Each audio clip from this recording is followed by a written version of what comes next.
साईराज परदेशीने पटकावले यूथमध्ये सुवर्णपदक तर सिनियर्समध्ये रौप्य पदक।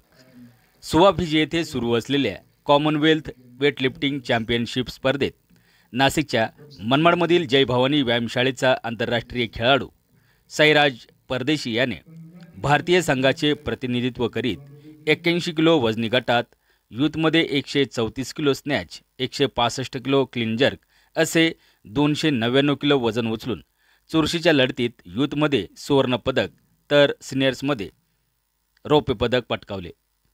सर्वसामान्य कुटुंबातल्या साईराजने हे आंतरराष्ट्रीय स्पर्धेतील पहिलेच सुवर्णपदक असून अतिशय जिद्द व मेहनतीने त्याने यश संपादन केल्याने सर्वत्र अभिनंदनाचा वर्षाव केला जात आहे।